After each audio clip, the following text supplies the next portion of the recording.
Good afternoon, ladies and gentlemen, and welcome to the 2017 CFO Case Study Competition. And this year is running simultaneously with this junior version, the CFO Junior Case Study Competition. With me today at the OR Tambo International Airport is Team Evolution for the CFO Junior Case Study Competition, and they are from Waterstone College in south of Johannesburg. Guys, welcome and congratulations for making it this far in the competition. So tell me, how are you feeling today? So just thank you for actually just having us, and currently I think we're feeling quite confident but nervous at the same time, you know what to expect, but overall we're just proud that we've made it to the stage of the competition, and we're just excited to see what lies ahead. And what are you most excited about? Well, being here is an absolute joy and blessing in itself, but I'm most excited about, I guess we all are most excited about, networking and getting to know more people, expanding our business and our commerce knowledge, and getting ourselves to the point that we can't push ourselves any further, because that's what this is about, pushing our knowledge and our intellect as far as possible. Networking is really awesome, and that's what I'm excited about. Gosh, I can feel the passion, I can feel that you guys are ready, but you guys have to be nervous about something. What are you guys most nervous about? I think what we're most nervous about is presenting in front of South Africa's top CFOs and business leaders, but this is just going to motivate us to perform at our peak. Thank you.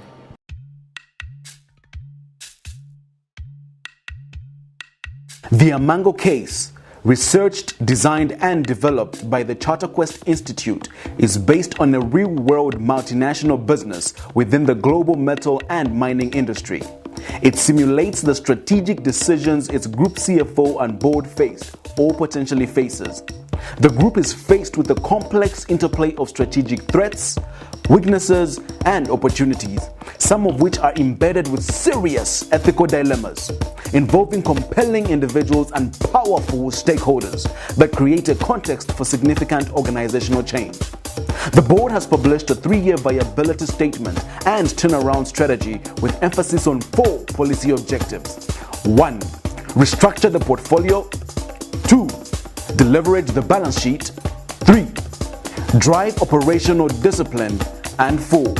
Change dividend policy. 6 major issues have surfaced that require the group's attention, for which the board has asked the teams to prioritize, evaluate, and offer strategic advice. Managing divisional performance group-wide. A strategic performance measure relied upon to evaluate and reward executives appears to be creating some dysfunctional behaviors with unintended consequences. The CFO junior aspirants were required to apply business studies as well as accounting. strategic joint venture decision in Canada. A native Aboriginal group in Canada has been on rampage against mining companies, singling out Amango for exploiting mineral resources with too little benefit accruing to their clan. A number of mining companies, including Amango, are going into JV arrangements to mitigate this risk and undertake coal mining projects following resurgence in coal prices. There is need to decide on the best configuration for the mining infrastructure, amongst others. The CFO junior aspirants were required to apply concepts relevant to economics as well as business studies. Strategic disposal in Brazil. Amango, as part of an ongoing asset restructuring program, has received a $1.5 billion offer to buy one of its subsidiaries in Brazil. The offer needs to be evaluated taking into account its interconnection with the corporate reconstruction and reorganization issue. The CFO junior aspirants were required to apply economics, accounting, as well as business studies, balance sheet deleverage or share repurchase. Amango's iron ore and coal disposal plans in South Africa has come under attack by the PIC, its single largest shareholder, who is threatening to dump its shares in the market if it proceeds with the disposal plan. In a separate development, the government is about to promulgate a new set of mining regulations that will impose a 10% royalty tax on the turnover of all mining companies and require them to surrender 26% of their ownership to historically disadvantaged persons as part of its Black Economic Empowerment (BEE) policies. The company is considering to rather sell part of its residential property portfolio to a BEE group and use the funds to meet specified objectives. The CFO junior aspirants were required to apply accounting, economics, and business studies, operational risk, and industrial action in Australia. A controlled shutdown has been hurriedly effected in one of the group's mines in Australia, with 560 personnel evacuated due to safety concerns. 6 are reported dead, and 80 miners trapped in deep underground mines have been rescued.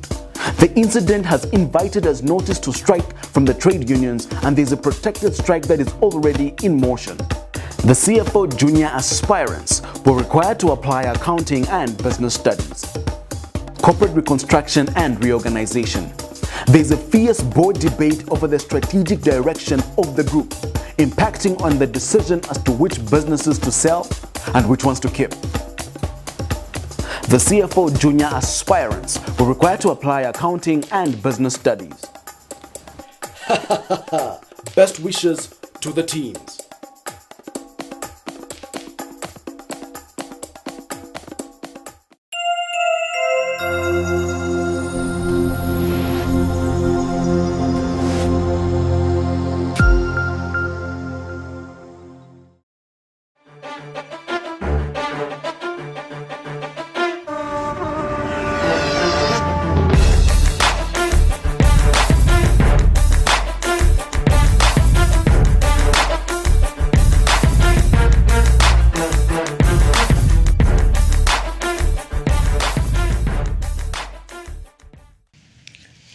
Good day to the Board of Directors and stakeholders at large. Thank you for taking the time to attend the presentation of our report on Amango Group Mining PLC.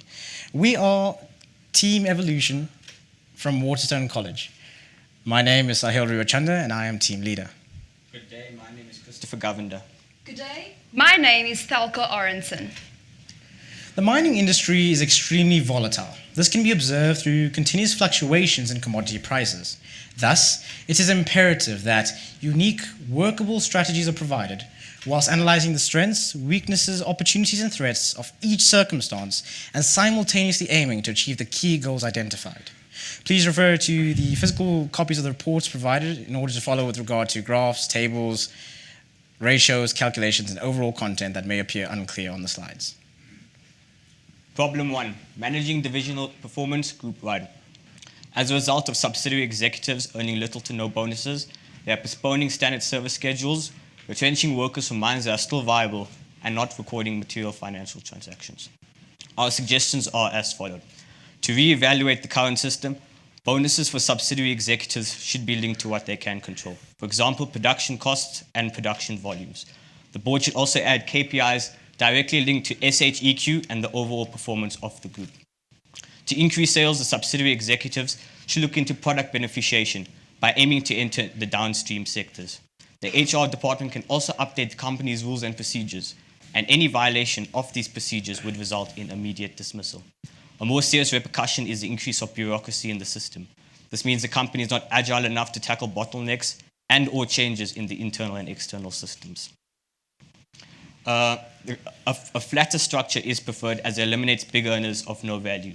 And lastly, Amango should look into a shared services department that deals with all common functions. Problem 2 is the strategic joint venture decision in Canada.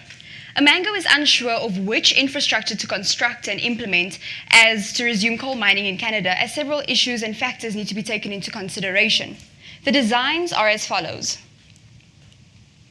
Based on the following graph, it is evident that the price and demand for coal is gradually increasing.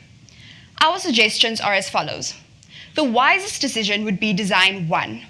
Opening the mine would be classified as a greenfield project, after which Amango would utilize a fade module approach, whereby starting off small, yet incorporating all infrastructure necessary for a bigger plant, and as demand increases, Amango can then construct the additional modules. This would be classified as a brownfield project, an expansion project. The reason for selecting design 1 is simply because demand appears to be increasing. However, there has been a history of a decline in demand, so this would be a very cautious approach. So with overtime also becoming a major and increasing cost as demand increases, Amango should consider reviewing their shift system by using their current headcount. By working a 2 by 12 hour shift or a 3 by 8 hour shift, Amango would be able to offer their employees a higher fixed salary at a lower rate than that of overtime. However, should demand decline, this shift system would account for that scenario as well. Problem 3, strategic disposal in Brazil. Amango is currently deciding on whether or not to sell AMA NP, their niobium and phosphate business, in order to reduce debt. In order to make an appropriate decision, they need to consider the profitability of the business as well as the solvency and debt-to-equity ratios. Our suggestion: Amango should dispose of AMA NP. Amango does not currently face any solvency issues, but they would be able to save a lot of finance with regard to interest expense on medium and long-term borrowings. The difference between interest expense preceding and succeeding the disposal is $0.105 billion, which is not covered by AMA NP's net profit after tax of $0.0341 billion. Therefore, disposing of AMA NP would significantly reduce the interest expense accumulated. Furthermore, AMA NP does not form part of the main source of income for Amango. Thus, disposing of the company will allow Amango to refocus resources, human, physical, and financial, on other, more profitable businesses or departments. The new debt-to-equity ratio after disposal is 1.4 to 1. Therefore, this disposal, coupled with ongoing productivity and profit, will allow them to further decrease gearing and net debt. Problem 4 is the balance sheet deleverage. Amango wishes to deleverage their balance sheet by either disposing of unprofitable mines or residential properties, or by issues of new shares in order to increase their equity. Amango needs to analyze their fixed asset note, as well as proceeds from the potential sales. The debt-to-equity ratio after the disposal of residential properties is 1.14 to 1. Our suggestions are: Amango should dispose of their residential properties by selling them to BEEP in order to increase their equity. This, coupled with the disposal of AMA NP in problem 3, would deleverage Amango even further. The new debt-to-equity ratio would be 1.1 to 1. This indicates a significant improvement in Amango's gearing. Additionally, Amango can utilize the sale of their residential properties as part of its empowerment commitment to meet the targets as set out by the mooted mining law and charter, which is currently under deliberation. So this is a very proactive approach to a future-orientated problem.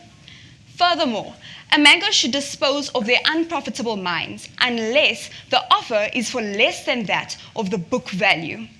Coupled with potentially selling shares in order to increase their equity, Amango would be able to get their gearing to an acceptable point. So in terms of retrenching employees, Amango can alleviate the negative effects of this decision by instead transferring employees to beneficiating processes. Amango should also set up a small, medium and micro enterprise, a SMME department, to work with local communities to come up with sustainable, viable projects and opportunities for the community, such as farming. Problem 5, operational risk and industrial action in Australia. Amango are facing many issues regarding ethics, human resources and public relations, which includes them failing to report debts that occurred at the mine. Amango are unsure whether to immediately open the mine and risk bad PR or close the mine and incur short-term costs. Our suggestions are as follows. Operations at the copper mine should not resume. Instead, Amango should form a joint working committee with all mine staff and stakeholders. This committee's mandate would be to fully investigate the reasons for the accidents and to come up with solutions to prevent them from ever happening again. Additionally, Amango can also review its safety procedures and amend if needed. Mining at the copper mine should resume with full support from all parties. Problem number 6, corporate reconstruction and reorganization. Amango is currently deciding on which subsidiary to sell. In order to make an appropriate decision, the following table needs to be taken into consideration.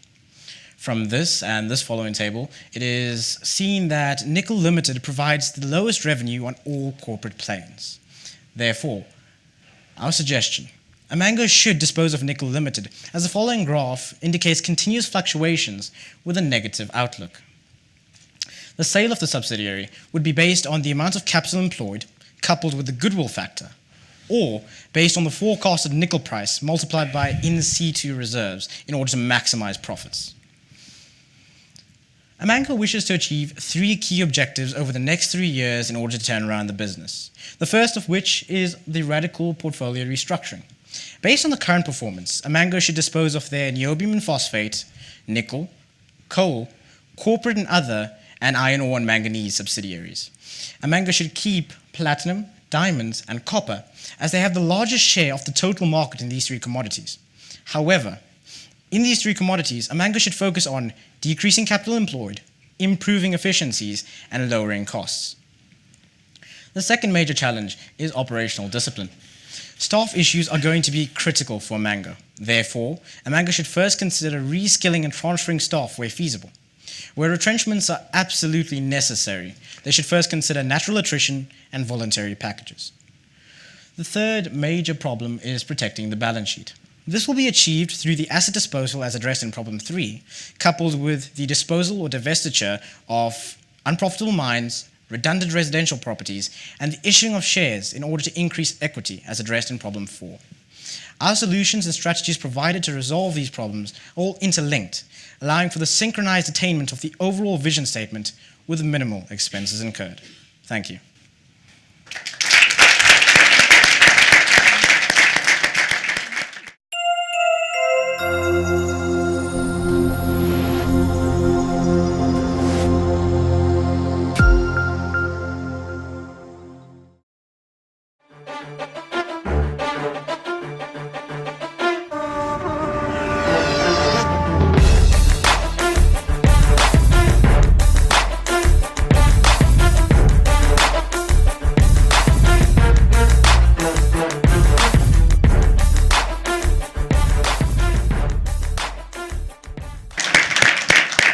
Thank you very much, Evolution. That was very well done.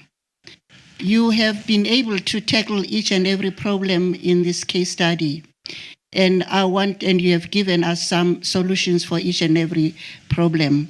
I would like to know whether you do have a preference for how the company Amango would prioritize these problems in tackling them. We have 6 problems, and I'm basically just going to rank them in order of priority. And so the least important, let's start with that rather, is problem 6. So we're looking at disposing of a subsidiary, a specific subsidiary, as well as problem 3, our strategic disposal in Brazil. Now, we are looking to decrease our gearing and to improve our equity and decrease debt all in all. but it's not our most, it's not the most pertinent issue, rather, could I say, because we have ethical issues as well. For example, problem 5, in which we have unreported deaths, and I think that's extremely important when it comes down to public relations and maintaining relationships with stakeholders. And then when it comes to problem 4, our balance sheet deleverage, that would also be ranked with problem 6 and problem 3, the disposal, because we're looking at, once again, decreasing gearing. Yes, it is extremely important, but I think our actual unethical issues and looking at that is the most important. Coming in then at second would probably be our problem number 2, our strategic venture in Canada. So basically, at the top of our list, just in summation, we have problem 5, which is our most unethical issue, the unreported deaths. And then the next 5 issues are actually more or less of the same importance. We're looking at our disposal of 2 subsidiaries in problem 3 and problem 6, coupled with problem 2 and problem 4, our balance sheet deleverage and strategic ventures. So those are more or less ranked on the same level, but I think our priority at the moment would definitely be our public relations. So we're going to have to act on that immediately and try and recover where we lost out. I hope that answers your question, ma'am. Team evolution. Again, thank you for all the suggestions. They are quite interesting. With regard to the operational risk in Australia, you have advised the board to shut down the mine. I would like to know the rationale for your decision, and also I want to know what is the financial implication that you took into consideration when you made this option. Okay, so the reason we chose to shut down the mine was so that top management has enough time to go to the families of the members who have died and correct their errors, maybe make a public apology as well, give remuneration packages, maybe supply the family with enough money to sustain until maybe a child's old enough to sustain the family. We chose this option because we are basically looking out for the social part of the King Code 3, which is catering for the people. And I think this is much more important because although you would be losing money while the mine's not operating, it's more important to care about the people, because in the long run, if you make your public relations good, it's going to have good faith with the stakeholders. And in the long run, that's more important than the short-term cost that you will incur. And that was to momentarily shut down. Okay, right. So thank you, I think, to Team Evolution. Very good to meet you. One of the things that resonates, particularly in the current environment, is your focus on ethics and the consistent approach across all of the options to people. So well done. I think it's important in human capital. I have 2 questions. The first one relates to shareholder sentiment, and you talked about the market and PR, but addressing the fact that we're shutting down the coal mine and the potential risk of losing a major investor in the PIC. Just your thoughts on how to, in terms of managing our balance sheet, maintain that support from a funding or from an asset investment perspective is the first question. And the second question, in terms of the actual sequencing of your prioritization, is you did mention earlier the residential property portfolio as a possible solution, and I wanted to understand if you have shelved that as not to be touched as part of the restructure.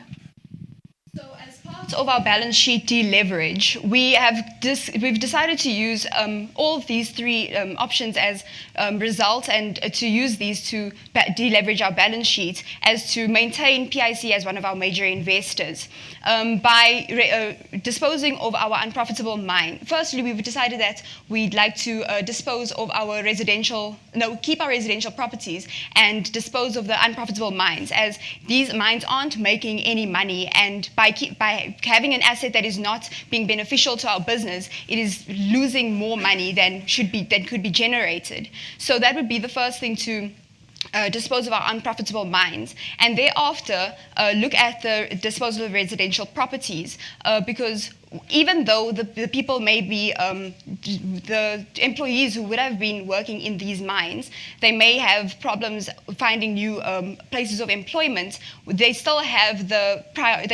prioritized in terms of they would have the right to refusal should they still decide to work with BEEP and that portfolio.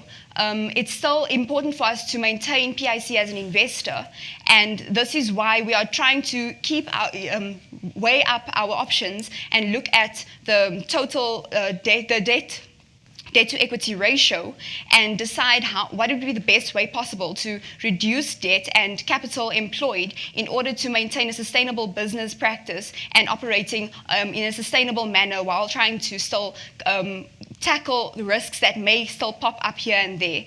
And so this is how we're going to plan on keeping PIC, is by completing all these problems, disposing of AMA-NP, it's integrating the rest of the issues as well in order to maintain them and keep the investors' faith in us as a operating business. Something in addition.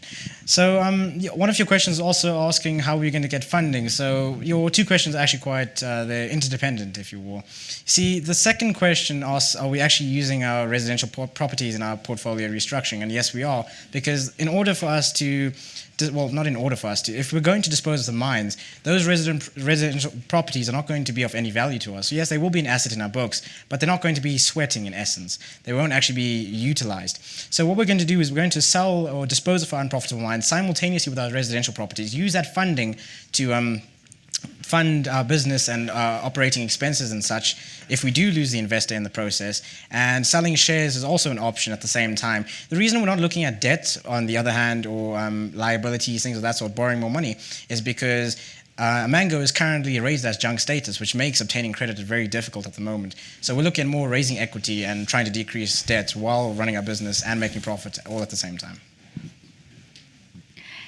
Thanks very much, Team Evolution, and thank you. In terms of your balance of the ethical considerations and the technical considerations in your presentation, I echo Joe's sentiments. And to that point, I'm just wondering, as a board, what do you suggest we do about the CEO?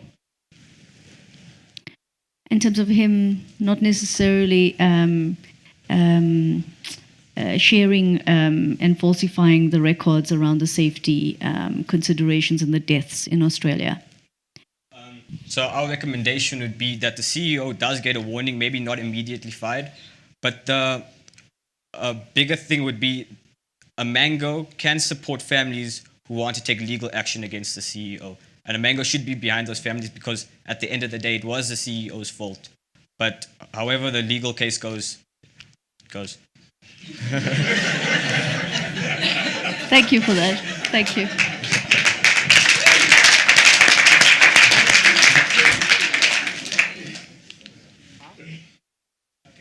Okay. Yeah, okay, one more question. I get the financial aspects of selling off the property and selling the mine, but in a climate like South Africa where you take so many jobs and then their housing, there could be a bit of an uproar. How do you plan to handle that, and how would you communicate that? Okay, so looking at retrenchment now, it was stated that over 100,000 employees would be retrenched, and the thing is we don't want that to happen. So there's two options. Either the employees stay with the company that's bought over the mines, and they have the first right to refusal, of course. And the other thing that we're going to try and do is we're going to try and reskill and transfer staff into beneficiating processes. For example, if we invest in machinery and technology, we're going to reskill them to basically use those machines. So they'll still be able to have some job with us as an artisan, for example, doing jobs that machines couldn't possibly do. And in that sense, we're also looking at the Skills Development Act, in which we fulfill those categories and those requirements by actually training our staff and developing our country even further. Perhaps what we can look at even above that, using our proceeds to actually build residential areas or improve the residential areas or expand them at the profitable mines, thus accommodating and increasing capacity for staff that's going to be relocated and reskilled. As well as another reason that we decided to decrease the debt was to decrease the gear. But if the company was highly geared, there would be high risk, and due to them being in a junk status, it would be very hard for them to get loans and such. So being highly geared would mean that they're very unattractive to foreign investment. So they will lose foreign investment because of the cost of doing business is much higher, which will decrease the return on investment that shareholders get. So that's why prioritizing that gearing had to be low. That's why we prioritized that. Good!